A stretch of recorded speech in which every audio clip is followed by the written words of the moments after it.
Aprende a decir no. En las montañas brumosas del este, donde el silencio se entrelaza con el murmullo del viento, vivía un joven monje llamado Riku. Había sido aceptado en el monasterio siendo apenas un niño, y con los años se convirtió en el discípulo más servicial. Siempre estaba dispuesto a ayudar, recogía agua, barría los caminos, preparaba el té y escuchaba a quien necesitara desahogarse. Los ancianos lo elogiaban por su amabilidad. El río más generoso es el que nunca se niega a fluir, decían. Y Riku sonreía, complacido. Pero con el paso del tiempo, algo cambió en su interior. Su cuerpo se sentía cansado, su mente dispersa. Había tantos pedidos, tantas voces reclamando su atención, que al final del día apenas podía meditar en paz. Su mirada, antes serena, se volvía cada vez más opaca. Una noche, al barrer las hojas del jardín bajo la luna llena, el maestro Soen se le acercó en silencio y le dijo: «Riku, ¿por qué nunca dices que no?». El joven bajó la mirada, confundido. «Porque, todos esperan algo de mí. Si digo que no, los decepciono». El maestro sonrió suavemente, y tras una pausa, le respondió: «A veces, decir no es el mayor acto de compasión. No solo para ti, sino para el mundo». Riku no supo qué responder. Al día siguiente, Riku se despertó antes del amanecer. Mientras lavaba su rostro con el agua helada del arroyo, las palabras del maestro Soen resonaban en su interior como un eco persistente. ¿Decir no puede ser un acto de compasión? Ese día, mientras caminaba hacia la cocina para ayudar con el desayuno, uno de los monjes mayores lo detuvo. «Riku, ¿puedes llevar estos sacos de arroz hasta el almacén? Están pesados y nadie más está libre». El joven dudó. Su cuerpo aún dolía por las tareas del día anterior. Respiró hondo, y por primera vez, con voz suave pero firme, dijo: «Hoy no puedo. Mi cuerpo necesita descanso». El monje lo miró sorprendido, pero no dijo nada. Simplemente asintió y se fue. Riku sintió una punzada de culpa, pero también algo nuevo, ligereza. Como si al no cargar el peso del arroz, hubiera soltado también una carga invisible que llevaba años sobre sus hombros.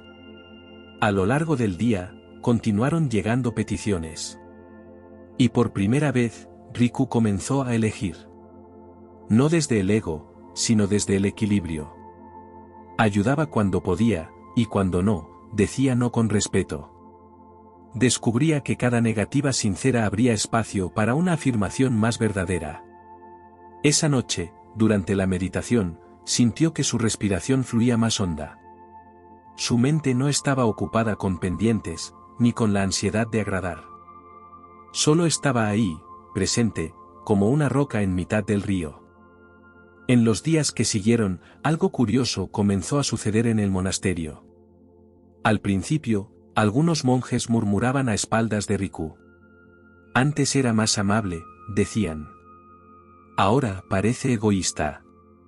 Pero otros, en silencio, comenzaron a observarlo con una mezcla de asombro y respeto. Notaban que cuando Riku decía sí, lo hacía con verdadera presencia. Ya no actuaba por obligación, sino desde un lugar más puro.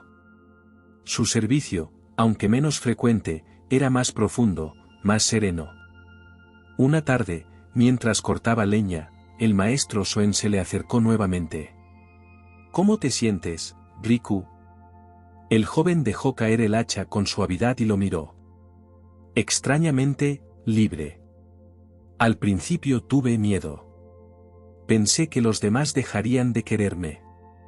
Pero ahora entiendo que mi valor no depende de cuántas veces diga sí, sino de cuán sincero sea cada vez que lo haga.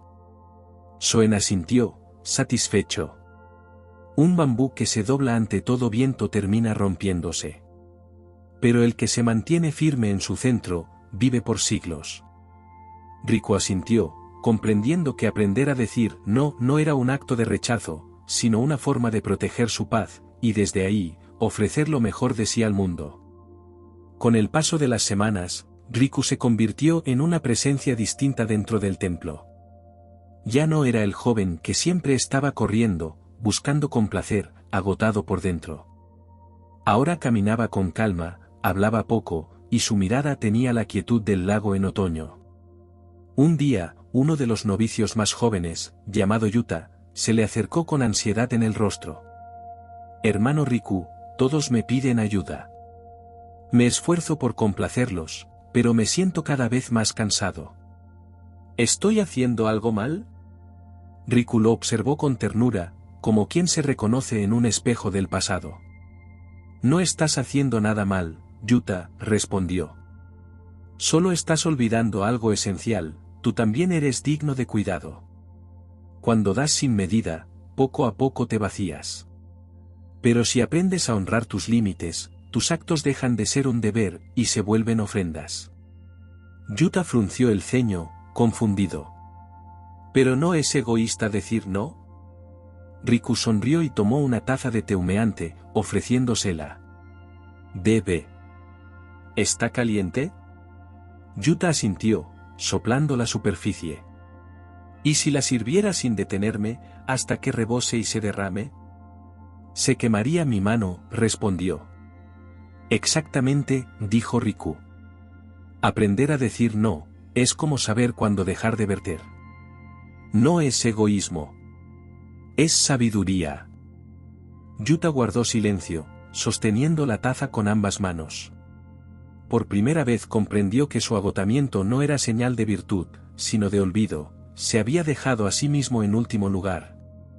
Esa noche, durante la ceremonia del incienso, Riku se sentó junto a los demás monjes. La sala estaba envuelta en un silencio profundo, apenas interrumpido por el crepitar de una vela. El maestro Soen se levantó lentamente, miró a los presentes y dijo: «Muchos confunden la compasión con la complacencia. Pero quien dice sí por miedo a herir, y no por temor a ser rechazado, no actúa con libertad, sino desde la esclavitud del deseo de agradar». Miró a Riku, con una leve inclinación de cabeza, y continuó: «Un corazón libre sabe ofrecerse con generosidad, pero también retirarse con sabiduría. Como la marea que sube y baja, sin perder su esencia». Las palabras resonaron como campanas en la mente de todos. Aquella noche, Yuta se acercó a Riku al finalizar la ceremonia. «Gracias por tu ejemplo», le dijo en voz baja. «Hoy, por primera vez, dije que no, y no sentí culpa, sino descanso». Riku asintió con una sonrisa leve. En su interior, sintió que una parte del círculo se había cerrado, el aprendizaje que había empezado con dolor, ahora florecía en otros como compasión verdadera. Con el tiempo, la enseñanza silenciosa de Riku comenzó a esparcirse como las ondas en un estanque. No lo hizo dando discursos, ni corrigiendo a los demás. Su sola forma de vivir se convirtió en un espejo para quienes lo rodeaban. Los monjes empezaron a observar sus propios hábitos. Algunos se dieron cuenta de que ayudaban más por costumbre que por verdadero deseo. Otros notaron cuánto resentimiento habían acumulado por no saber decir no cuando era necesario. Un día, el maestro Soen reunió a todos en el salón principal del templo. Llevaba una ramita de bambú en la mano. «¿Qué ven aquí?», preguntó. «Un bambú», respondieron los discípulos. «¿Qué lo hace fuerte?». Hubo silencio. Algunos dijeron: «Su flexibilidad», otros: «Su raíz firme». Soen asintió. «Es fuerte porque no se deja quebrar. Cuando el viento lo empuja, sabe ceder, pero cuando la presión es constante, se mantiene firme. Así también deben ser ustedes. No teman decir no cuando su paz interior lo requiere. Un corazón sabio no se cierra, pero tampoco se ofrece hasta quedar vacío». Riku escuchaba en silencio, como si el eco de su propio camino ahora se tejiera en la voz del maestro. Comprendía que decir no lo hacía menos espiritual, sino más humano, más auténtico, más libre. Esa noche, mientras el sol se ocultaba tras las montañas y las sombras danzaban sobre los tejados del templo, Riku se dirigió al jardín interior. Allí, bajo el viejo árbol de ciruelo, encendió una pequeña linterna y se sentó en silencio. El aire olía a madera y a tierra húmeda. El mundo parecía detenerse. En ese instante, recordó su infancia, cuando creía que el amor se ganaba complaciendo a todos. Recordó cómo temía perder la aprobación de los demás si no accedía a cada petición, a cada expectativa. Y ahora, sentado en calma, comprendía que había confundido el amor con la obediencia, y el respeto con la sumisión. Respiró hondo y dejó que una lágrima callada rodara por su mejilla. No era tristeza. Era alivio. Había aprendido a honrarse. Desde ese lugar de integridad, su sí se había vuelto más poderoso. Y su no, más compasivo. No se trataba de cerrar el corazón, sino de protegerlo del desgaste inútil. No se trataba de negarse a los demás, sino de no negarse a sí mismo. El bambú que no se dobla ante todo viento no es arrogante, simplemente ha encontrado su centro. Con el pasar de los años, Riku fue dejando lentamente sus labores en el templo. Se convirtió en un maestro silencioso, no por títulos ni ceremonias, sino por la paz que irradiaba en cada gesto, en cada palabra medida, en cada decisión tomada desde la verdad. Cuando los jóvenes monjes le pedían consejo, no les ofrecía respuestas, sino preguntas. ¿Desde dónde nace tu sí? ¿Desde el amor o desde el miedo? ¿Tu no es una muralla o una puerta que protege tu jardín interior? Y ellos, tras escuchar, solían quedarse en silencio, como quien bebe agua de un pozo profundo. Antes de partir en su último viaje, Riku escribió una breve nota, que dejó bajo una piedra en el jardín donde solía meditar. Decía: aprender a decir no no es cerrarte al mundo, sino abrirte a ti mismo. Un no, dicho con conciencia, puede ser el acto más puro de amor. Con el tiempo, esa frase fue tallada en madera y colocada sobre la entrada del templo. No como una norma, sino como un recordatorio. Que la verdadera compasión no nace del sacrificio constante, sino del equilibrio entre el dar y el cuidarse. Y así, como el bambú que conoce cuándo ceder y cuándo mantenerse firme, Riku encontró la paz, y la dejó florecer en otros.